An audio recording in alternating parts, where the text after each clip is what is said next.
The spires of Harmonia Prime pierced the violet-tinged sky like the prongs of a tuning fork, their crystalline surfaces humming with the perpetual resonance of the planet's core. The air shimmered with the scent of ozone and something richer, something cultivated, like the lingering echo of a perfectly sustained note. It was the scent of a civilization that had spent millennia refining its art into an exact science, a civilization that had never once been challenged in its supremacy. Ambassador Elara Voss stepped onto the iridescent platform of the Grand Harmonic Hall, her polished dress shoes clicking against the floor in a rhythm that felt obscenely human amid the seamless flowing movements of the maestros. The towering, bioluminescent beings glided past her, their elongated limbs swaying with the effortless grace of creatures who had never known discord. Their skin pulsed with soft, shifting hues, controlled, calculated displays of emotion, each hue a carefully selected brushstroke in the masterpiece of their existence. Elara's fingers twitched at her sides, resisting the urge to smooth the front of her formal jacket. She had spent years preparing for this moment, though not in the way her superiors had intended. She had been a composer once, before politics had swallowed her career whole, before Earth's desperate scramble for relevance in a galaxy that measured worth in harmonies rather than warheads. A maestro attendant, taller than her by at least 2 feet, its luminous skin flickering a polite but dismissive blue, gestured toward the stage with one sinuous appendage. The lesser species representative may prepare for the performance, it intoned, its voice a layered chord that resonated in Elara's bones. Lesser species. The words curled in the air like a dissonant note. Elara forced a smile. "Thank you," she said, her voice steady despite the way her pulse hammered in her throat. "Though I prefer human." The attendant's bioluminescence flickered, a ripple of confusion. Names were irrelevant here. Only the art mattered. The grand hall was a cathedral of sound, its walls arching upward in sweeping curves designed to amplify every vibration to perfection. The audience, maestros in their flowing chromatic robes, filled the tiers, their luminous bodies casting shifting patterns of light across the hall. At the center of it all stood High Conductor Cyril, his form more radiant than the others, his presence a gravitational pull. His 6-fingered hands rested atop a podium of singing crystal, and when he raised them, the hall fell into a silence so complete it was its own kind of music. A murmur of appreciation rippled through the crowd. This was no mere concert, it was a ritual, a reaffirmation of the maestro's cultural supremacy. Every 2 years, they invited a species to perform, only to dissect their art with surgical precision, exposing every flaw, every primitive impulse. And this year, humanity was the chosen sacrifice. Elara's grip tightened around the datapad hidden in her sleeve.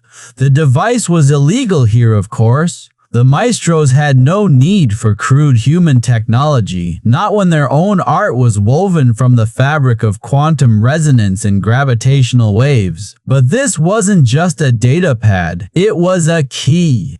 Cyril's gaze slid over her, his bioluminescence dimming slightly, disinterest. "The humans," he announced, "will present their attempt at music."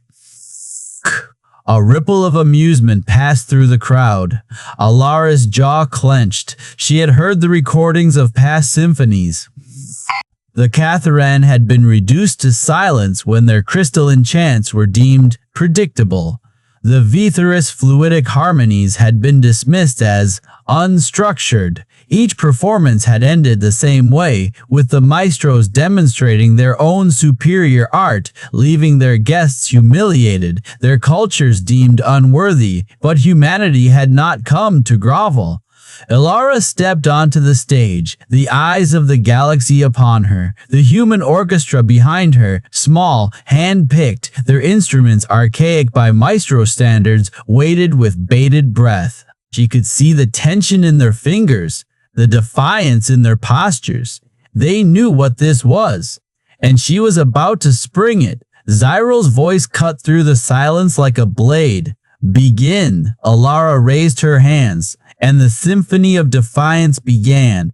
The grand harmonic hall of Harmonia Prime was a cathedral of sound, its vaulted ceilings shimmering with crystalline acoustics that bent light into liquid rainbows. The air itself hummed with anticipation, thick with the scent of ionized nectar, a maestro delicacy meant to heighten sensory perception. Elara Voss stood at the edge of the stage, her pulse a staccato rhythm against her ribs as the maestro's opening performance reached its crescendo. High conductor Zyral, his bioluminescent filaments pulsing in time with the music, led his ensemble through a symphony woven from gravitational waves. The instruments were living constructs, their melodies resonating in dimensions human ears couldn't perceive.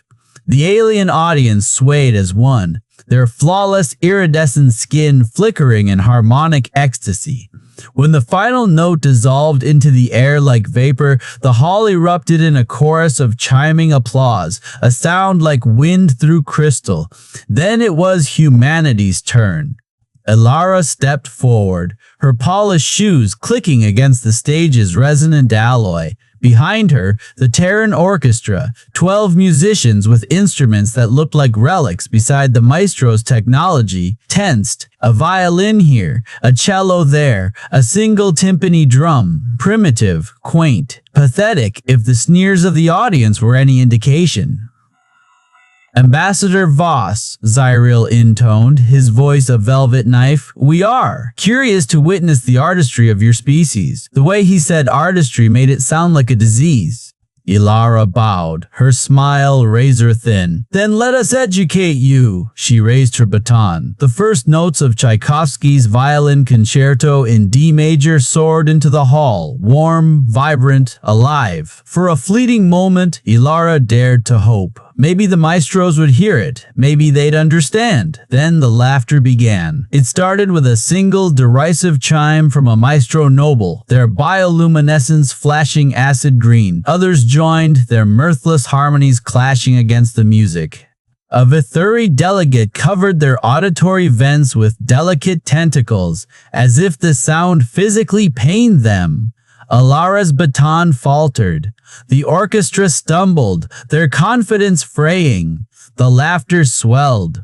Elara's fingers tightened around her baton. A sharp, discordant crack as Zyral flicked a filament and the music stopped. The instruments fell silent mid-note, their sound waves smothered by some unseen force. The orchestra gasped, clutching their suddenly mute violins and cellos.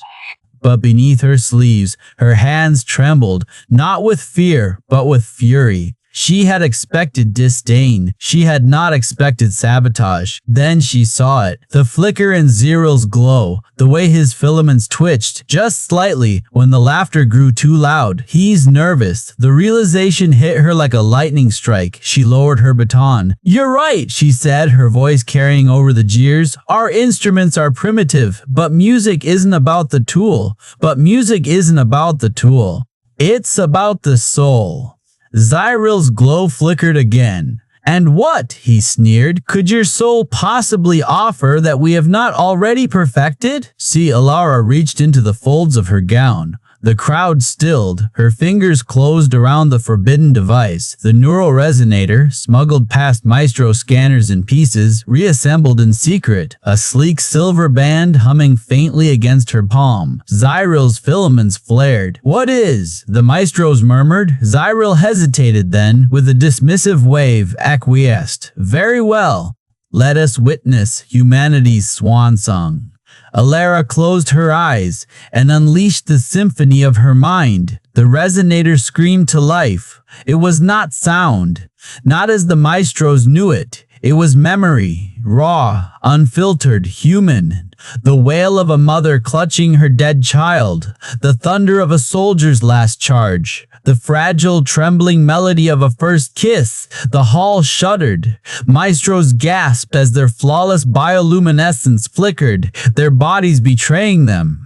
A young scribe in the front row clutched their chest. their glow shifting to a hue never before seen. Something jagged, something wild. Zyril staggered. "Stop this!" But it was too late. The music was inside them now, and it would not be silenced.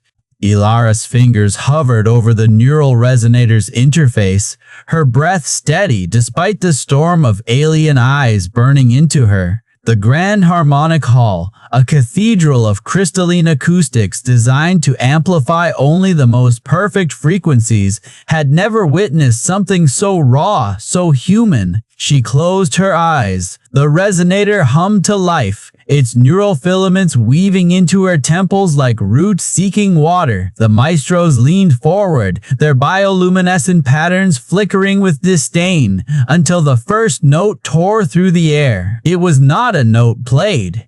It was a note remembered. The device translated her memories into sound, unfiltered and unrestrained.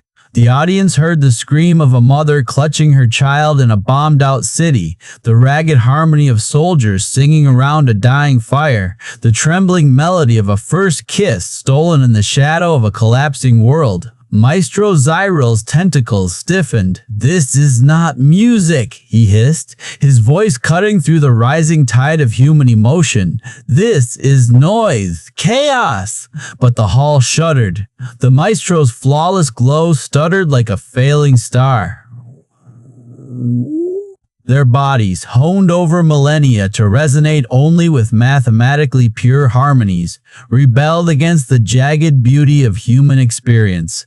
A young scribe in the front row clutched their chest, their bioluminescence shifting, splintering, into a hue never before seen in their species. Something wild, something alive. Zyril staggered. "Stop this!" Elara didn't. She pushed deeper, summoning the crescendo of a protest chant rising against tyranny, the whispered lullaby of a parent mourning a child they'd never hold again, the defiant roar of a crowd refusing to kneel. The resonator's output swelled, its frequencies vibrating the very air, making the crystalline walls of the hall sing in dissonant sympathy. A single, hairline fracture split the base of the Grand Harmonic's central podium, the sound like a gunshot in the stunned silence. The maestros recoiled as if struck. Their art was built on control, on precision, on the absolute dominion of order over chaos, and humanity had just shattered it with a single, unscripted sob. A murmur cut him off. The scribe, the one who had changed, stood. Their voice, when it came, was trembling but clear.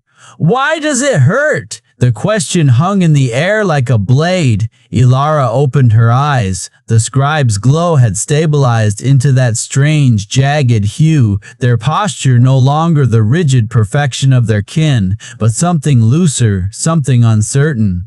Around them, other younger maestros shifted, their own patterns flickering in response. Zyril's tentacles lashed. "Silence! You disgrace the—" A ripple passed through the crowd. Elara seized the moment. "That's because your art is a cage," she said, her voice raw. "You polish your music until it's flawless, until it's dead." She lifted the resonator. "Ours is alive. It bleeds. It breaks. It means something." Zyril's glow darkened to a furious violet. "You dare!" But the damage was done. The resonator, strained to its limits, emitted a final subsonic pulse, a frequency just beyond the maestro's range of hearing, but not beyond their ability to feel. The hall's crystalline acoustics screamed in protest, the fracture in the podium spiderwebbing outward. The Grand Harmonic's perfect resonance was broken. Zyril stared at the shattered podium, his bioluminescence flickering like a dying star. For the first time in his life, the maestro of maestros had no words. Elara lowered the resonator, her hands shaking. The device sparked once, then died. But the music wasn't over. In the back of the hall, a single hesitant note rang out, then another. A young maestro, their glow still flickering with that strange new hue, had picked up a discarded human violin. Their touch was clumsy, unpracticed, but the sound they made was theirs. Zerial world, what are you? The scribe cut him off, their voice trembling with something that might have been joy. I think, improvising. The hall erupted. Traditionalists roared in outrage. Reformers, newly born, cheered. Factions clashed, their bioluminescence flaring in discordant bursts. The Grand Symphony of Dominance had become a riot.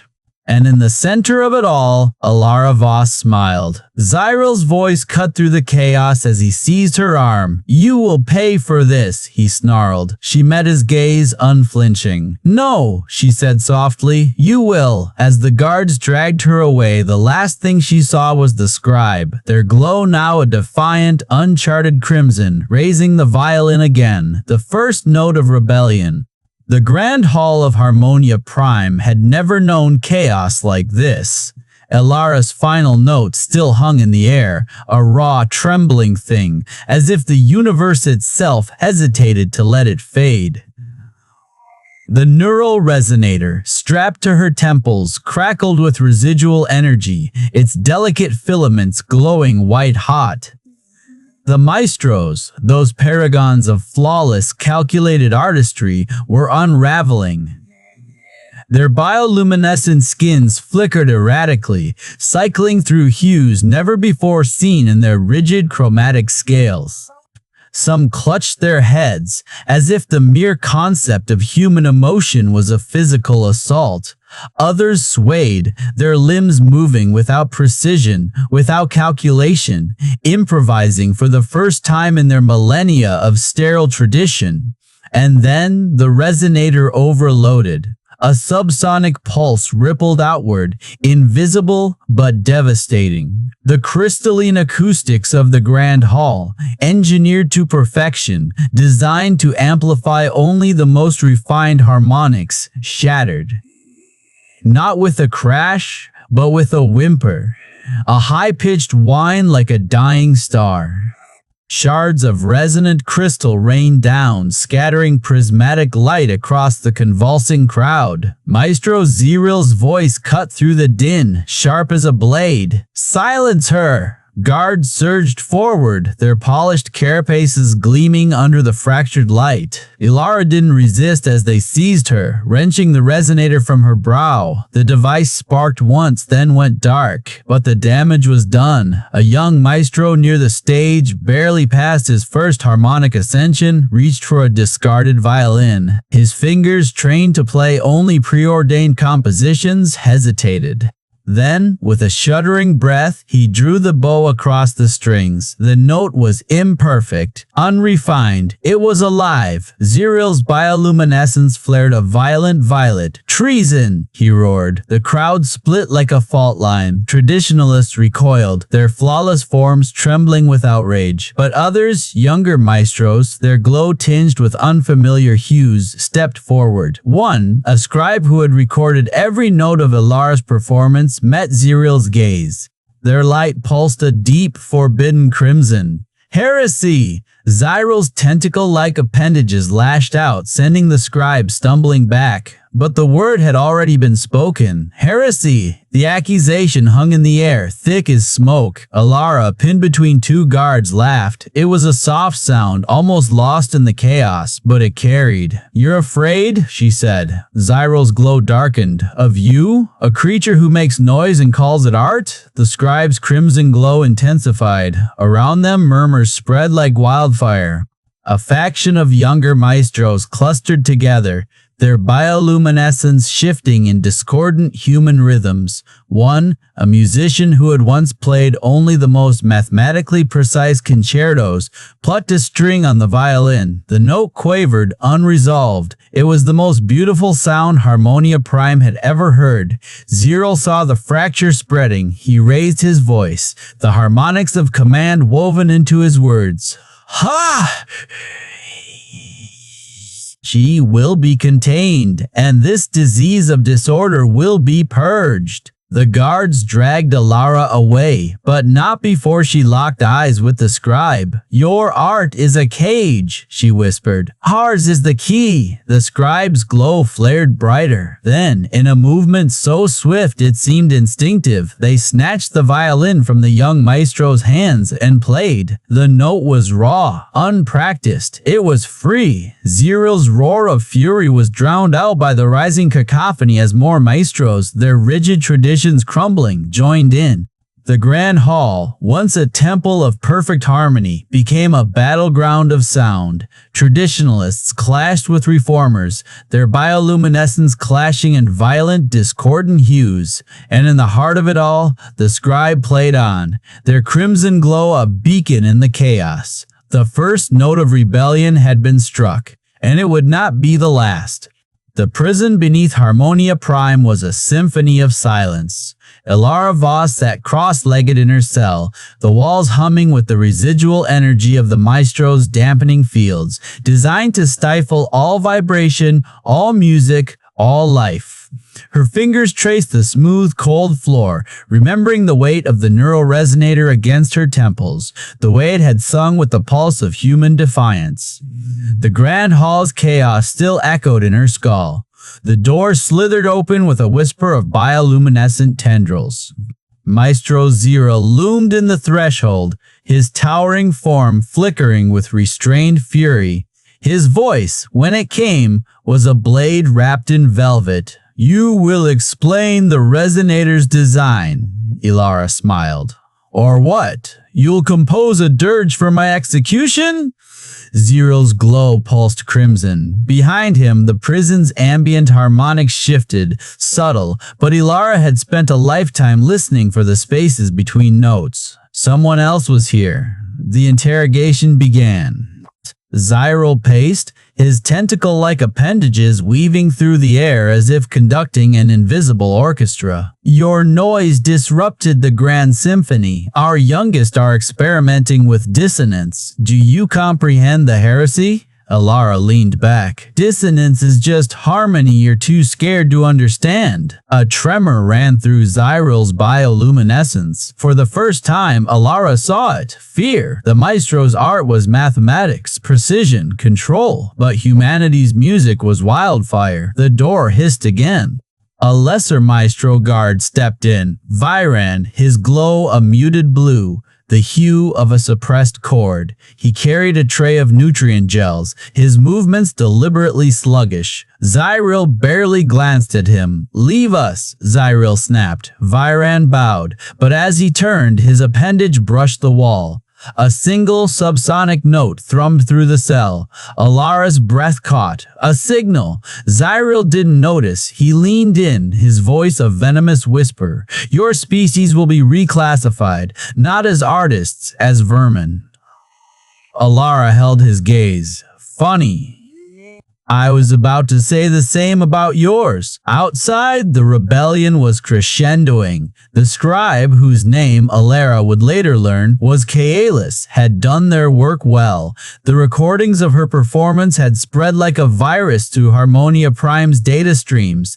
In the floating conservatories, young maestros clustered around stolen projectors, their bioluminescence flaring erratic hues as they listened. One, a prodigy named Silas, dared to pluck a string on his quantum lyre out of sequence. The note hung in the air, jagged and alive. The others recoiled, then leaned eye. On the fringe worlds, the enslaved client species heard the echoes too. The Kaith Moor, their crystalline bodies attuned to vibration, began carving forbidden rhythms into their labor chains. The Vithuri, their tentacles coiled in silent protest for generations, swayed to the human cadence. And in the Grand Hall's ruins, the shards of the shattered acoustics rang with something new, imperfection. Back in the cell, Viren returned.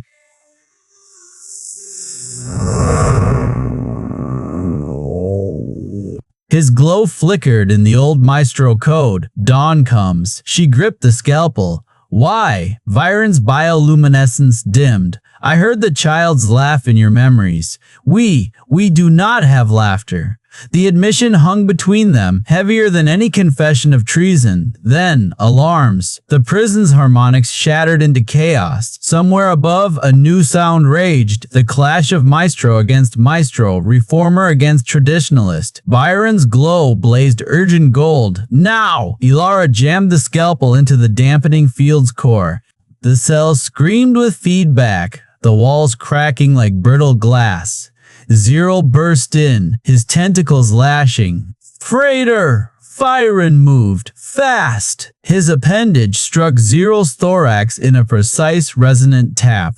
The high conductor's bioluminescence stuttered. For one glorious second, Zero was frozen, not by force, but by sound. Byron had struck the exact frequency to disrupt a maestro's neural harmonics. Elara didn't hesitate. She lunged, driving the scalpel into the control panel. The prison's energy grid howled and failed. Then, from the depths of Harmonia Prime, a new note rose. Not maestro, not human. Byron grabbed her wrist. The others are waiting. Elara grinned. Let's go make some noise. Above them, the first shards of the maestro's empire began to fall. The grand hall of Harmonia Prime was no longer grand. Crystalline spires, once flawless in their geometric precision, now lay in jagged shards across the floor, their fractured edges catching the dim light like broken teeth. The air, once perfumed with the maestro's signature harmonic pheromones, stank of scorched metal and something far more dangerous: uncertainty. Around her, the maestros, those towering bioluminescent paragons of artistic tyranny, were changed. Their glow flickered in erratic patterns, no longer the synchronized display of cultural superiority, but a chaotic dance of individuality. Some wept openly, their tentacle-like appendages trembling as they clutched at their chests, as if trying to contain the unfamiliar storm of human emotion now raging inside them. Others, the younger ones, had begun to experiment, tentatively plucking at the remnants of their own instruments, weaving notes that were raw, untamed, impaired. And then there was Zero. The high conductor's once pristine carapace was dulled, his bioluminescence reduced to a sickly pulse. He staggered forward, his voice a broken rasp. "What have you done?" Elara tilted her head, the ghost of a smirk playing at her lips. "I played your requiem." Zero's appendages twitched, his pride warring with something far more terrifying: understanding. "You've ruined us." "No," Elara said softly. "I freed you." A murmur rippled through the crowd. "I freed you." A murmur rippled through the crowd. The scribe from before, the one whose bioluminescence had flared curiosity, stepped forward, clutching a datapad. "The recordings, they've spread. The fringe worlds are singing." Zyral whirled, his voice a whip-crack of command. "Silence them!" But no one moved. For the first time in their history, the maestros hesitated. Byron, the guard who had smuggled Elara the scalpel, stepped into the light, his glow a defiant crimson. Enough! The word was quiet, but it carried the weight of a collapsing star. We've spent millennia dictating what art should be. But this... He gestured to the shattered hall, to the weeping artists, to the humans standing tall amidst the wreckage.